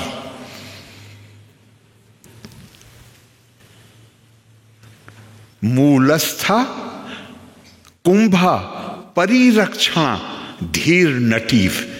जिस तरह वो लड़की, सब संगीत है, वाद्य है, लय है, ताल है, उस पे नाच रही है, लेकिन उसका ध्यान केवल एक चीज पर होता है कि सर पे रखा हुआ घड़ा गिर ना जाए। इसी तरह जो धीर व्यक्ति होता है, वो दुनिया में चाहे जितने डिस्ट्रैक्शन आए, वो अपने उद्देश्य से, और वहां पे जो असल में कहा गया है, वो कहा गया है कि वो परमात्मा के जो पदम चिन्ह हैं उससे कभी अपनी नजर नहीं हटाता। तो आप तो 4 आश्रम हमारे यहां बताए गए, और इसमें सबसे इंपॉर्टेंट आश्रम, सबसे महत्वपूर्ण आश्रम कौन है? गृहस्थ आश्रम। चूंकि बाकी तीनों आश्रम इसी के ऊपर आधारित है। ये तो वो लोग हैं ना जो दोज हु प्रोड्यूस वेल्थ, जो इस पूरी सब कुछ को चलाने के लिए जिस चीज की आवश्यकता है। तो हमारे यहां एक बात कही गई कि गृहस्थ जीवन का मतलब क्या है और उसको कैसे जीना चाहिए। मुझे एक बार मसूरी में ही जो जहां IAS की ट्रेनिंग होती है वहां बुलाया, तो वहां मैंने इसी को ही एलाबोरेट किया था का ब्रह्मा निष्ठो गिरहस्ता स्यात् तत्ज्ञान परायणा यद यद कर्मा प्रकृविता तद ब्रह्मानी समर्पयेत। गिरहस्थ जीवन ऐसे जीना है कि जो भी कर्म आप करेंगे वो मन में ये ठान के करेंगे कि ये मेरी, जिस तरह आप पूजा के वक्त जो कुछ चढ़ाते हैं अपने इष्ट देव पर, ये मैं ब्रह्मा के प्रति समर्पित कर रहा हूं। ये भाव अगर आ जाएगा तो उसके बाद क्या किसी को ये शिकायत हो जाएगी कि साहब फला अफसर बहुत अहंकारी? क्या किसी को ये शिकायत हो जाएगी कि वो दुराचारी है? क्या किसी को ये शिकायत हो जाएगी कि उसके अंदर संवेदना की कमी, वो गरीब के प्रति ध्यान नहीं देता? ये फिर नहीं पैदा हो सकता। और ये सब का एक ही कुंजी है इसकी, और वो ये है अपने आप को जानिए। No thy self. जब आपको खुद अपने आप के बारे में पता चल जाएगा कि आप कौन हैं, तो फिर आपका पूरा इंसान का दृष्टिकोण बदल जाता है। मिसाल के तौर पे, धर्म काहे के लिए है, अर्थ काहे के लिए है, काम काहे के लिए है, मोक्ष काहे के लिए है? आदि शंकर अपनी एक रचना में कहते हैं, बहुत मशहूर है उनकी वो रचना, उसका तीसरा श्लोक है जहां वो कहते हैं, न मैं द्वेष रागो न मैं लोभ मोहो मदो नैव मैनैव मात्सर्य भावा न धर्मो न चार्थो न कामो न मोक्षा चिदानंद रूपा शिवो हम शिवो। जिस दिन राग द्वेष से छुट्टी मिल गई, जिस दिन लोभ मोह से छुट्टी मिल गई, ना धर्म की जरूरत, ना अर्थ की जरूरत, ना काम की जरूरत, ना मोक्ष की जरूरत। यही प्राप्त करने के लिए तो ये सारी चीजें हैं। और ये कैसे? इसका केवल एक माध्यम है, नो दाई सेल्फ। आत्मानम विद्धि। हमारी जो ज्ञान की परंपरा है वो इतनी सशक्त है, लोग इसको दूसरे अंदाज में भी ले सकते हैं, लेकिन मैं हमेशा, मुझे ये कहानी ऐसी प्रभाव डालती है मेरे ऊपर कि ये हमारे उपनिषद में है कि एक महिला है, उसका बेटा उससे कहता मां मैं ब्रह्मचारी बनना चाहता हूं। बेटा जरूर बनो। कहते लेकिन मैं जब जाऊंगा आश्रम में गुरु के पास, वो मुझसे मेरा गोत्र पूछेगा। तो उसे जरा भी हिचक नहीं होती, मां को बहादुरी उसकी देखिए जरा, उसे जरा भी हिचक नहीं होती। कहती है, बहु अहम चरंती परिचारिणी युवाने त्वम अलभे साहम एतना न वेदा यद गोत्रम त्वम असि। बेटा जब तू मेरे गर्भ में आया उस समय में परिचारिणी के तौर पे बहुत सारे घरों में काम करती थी, और मुझे नहीं पता है कि तेरा बाप कौन है। तू जा ऋषि के पास और कहे मेरा नाम सत्य काम है और मैं जबला का बेटा हूं। ये पहुंचता है, ऋषि पूछते हैं, इसी को दोहरा देता है। कहता है मेरी मां ने ये कहा है, मैं सत्य काम जबला हूं, सत्य काम हूं, जबला का बेटा हूं।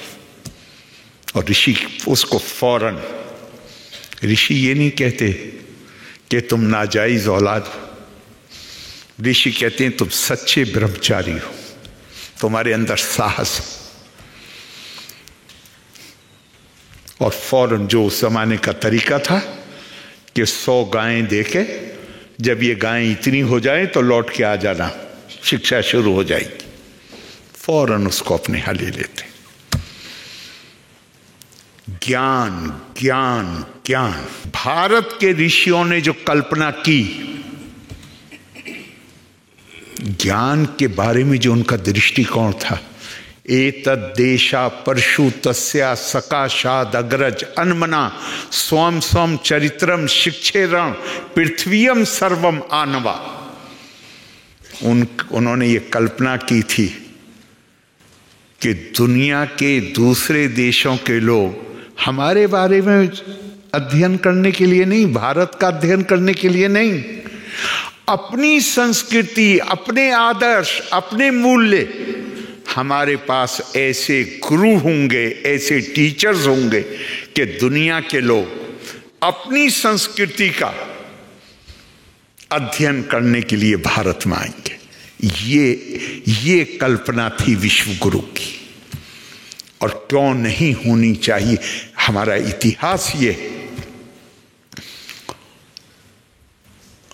ठीक है बहुत से गलत काम हुए हैं पीछे, हमने उसके नतीजे भोगे हैं, अपमान सहे हैं ऐतिहासिक तौर पर, लेकिन देश में नई चेतना अब से 100 साल से ज्यादा पहले आई और आज उसने एक बड़ा सशक्त रूप ले लिया है।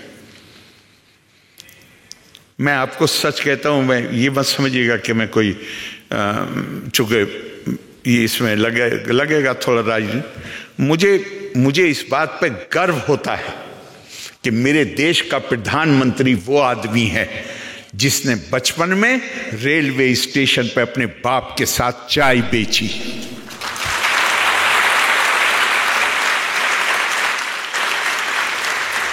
मुझे अपने ऊपर भी, आपसे मैं कहता हूं, अपने ऊपर तो अपनी बात तो केवल विनम्रता से कहनी चाहिए, लेकिन मैं कैसा मेरा आत्मसंतोष मुझे होता है। मैं उस गांव में पैदा हुआ जहां प्राइमरी स्कूल भी नहीं था। अपने परिवार से पहला जो किसी हाई स्कूल पास करके किसी विश्वविद्यालय में गया, ये मौके मुझे कहां से मिल रहे हैं कि मैं 25 साल की उम्र पूरी हुई थी, चंद महीने थे जब मैं उत्तर प्रदेश में मिनिस्टर बन गया, और 30 साल से पहले मैं केंद्र में मंत्री बन गया।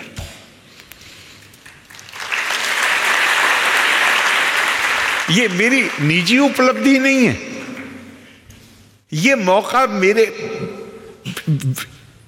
ये मेरी मातृभूमि है जिसने मुझे मौका दिया है। ये यहां की जो संस्कृति है उसने मुझे मौका दिया है।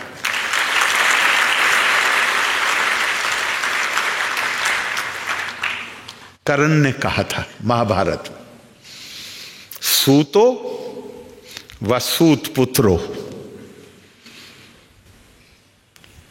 वायो वा कोवा भवाम में हम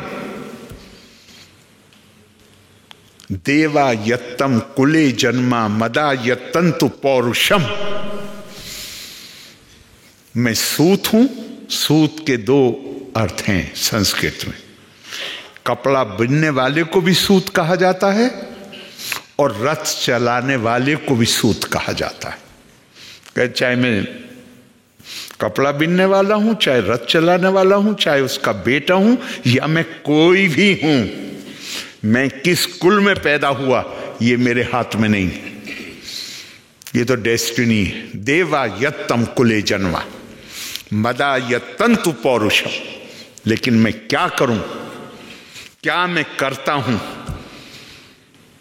ये सब का सब निर्भर करता है पौरुषम, आपकी मेहनत, आपकी लगन, आपकी एकाग्रता।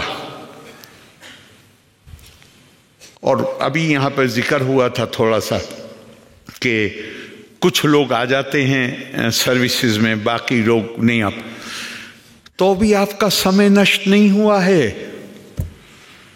आपने जो समय लगाया, आप जीवन के किसी दूसरे क्षेत्र में जाएंगे। ये जो ज्ञान आप प्राप्त करते हैं ये वहां भी आपके काम आएगा। अमेरिका में एक बड़ी फ्रूट वेजिटेबल्स की चेन का मालिक बैंक में जाता है कुछ बैंक के ट्रांजैक्शन के लिए, तो बैंक मैनेजर कहता है कि यहाँ दस्तखत कर दीजिए। तो कहता है कि भाई वो इंक लाओ, अंगूठा लगाऊंगा। उसने क्या आप दस्तखत? उसने क्या दस्तखत नहीं कर सकता, इसलिए तो इतनी बड़ी चेन का मालिक हूं। उसने कहा कि मैंने तो अप्लाई किया था कि जो वो पब्लिक कन्वीनियंस होती है, वॉशरूम जो होते हैं जो मार्केट्स वगैरह बने हुए थे, उसने कहा मैंने तो अप्लाई वहाँ किया था उसको देखभाल करने के लिए। उन्होंने मुझे ये कह के रिजेक्ट कर दिया कि तुम्हें दस्तखत करने नहीं आते। तो मैंने फलों का और सब्जी का एक ठेला लगा लिया। वो बढ़ते बढ़ते आज मैं एक लंबी चेन है उसका मालिक हूं। तो ज्ञान कभी नष्ट नहीं होता, ध्यान रखिए। लेकिन साथ में ज्ञान ये नहीं होता, ये वन टाइम इवेंट नहीं होता कि एक बार पढ़ लिया। Repetition is the mother of knowledge. बहुत प्रसिद्ध एक ब्रिटिश राइटर है, मुझे इस वक्त नाम नहीं याद आ रहा उसका, उसने कहा कि कोई किताब जो आप पढ़ते हैं, if you don't feel like reading a book second time, then in the first instance the book was not worth reading. ज्ञान प्राप्त करने के लिए उसको बार बार अपने आप को याद दिलाना होता है। और एक बात ध्यान कर लीजिए, उसके साथ मैं अपनी बात खत्म करूंगा। ज्ञान प्राप्त करना, जैसे लोकमान्य तिलक ने कहा कि आजादी स्वतंत्रता मेरा जन्मसिद्ध अधिकार है, इसी तरह ज्ञान प्राप्त करना हर मानव का जन्मसिद्ध अधिकार है।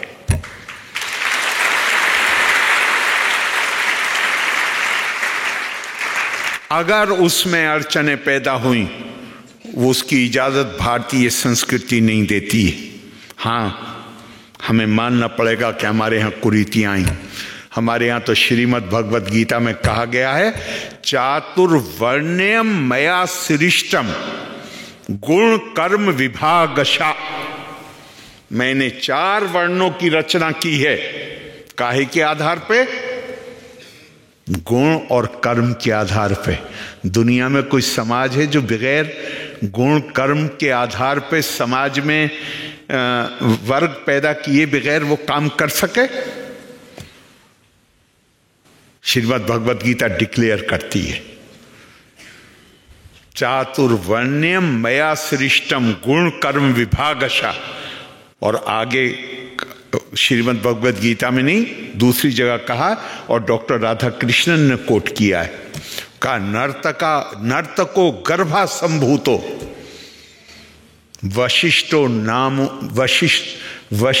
वशिष्ठा नामो महर्षि तपसा ब्राह्मणो जाता तस्माद जातिर्न कारणम। चंडालो गर्भा संभूता शक्तिर्नामो महामुनि तपसा ब्राह्मणो जाता तस्माद जातिर्न कारणम। श्वा पाके, चंडाल तो आप समझ गए होंगे, श्वा पाके कुत्ता खाने वाला, कुत्ते का गोश्त खाने वाला। श्वापाको गर्भा संभूतो, उसके गर्भ से पैदा होने वाला। पाराशरो महामुनि तपसा ब्राह्मणो जाता तस्मात् जातिर्न कारणम। मत्स्य गंधा तू तनिया विद्वाना व्यासा महामुनि तपसा ब्राह्मणो जाता तस्मात् जातिर्न कारणम। ब्राह्मण ज्ञान प्राप्त करने वाला, ज्ञान प्राप्त करके जो अपने मन और मस्तिष्क को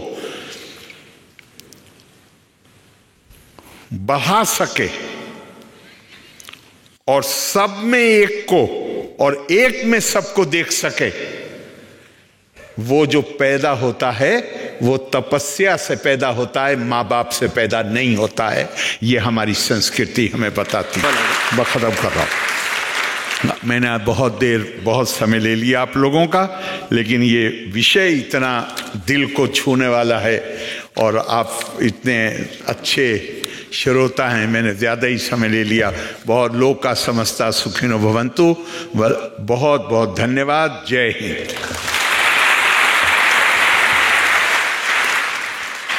Thank you, sir. We began today's program with the national anthem and after that our Upasana. We will end this program first with our Upasana and after that with our national anthem. I request everyone to please sit up straight in their place and close your eyes for the Prarthana. नव्या वैभवाचीच स्वप्ने सजावी,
Request everyone to please stand up in their places for the national anthem.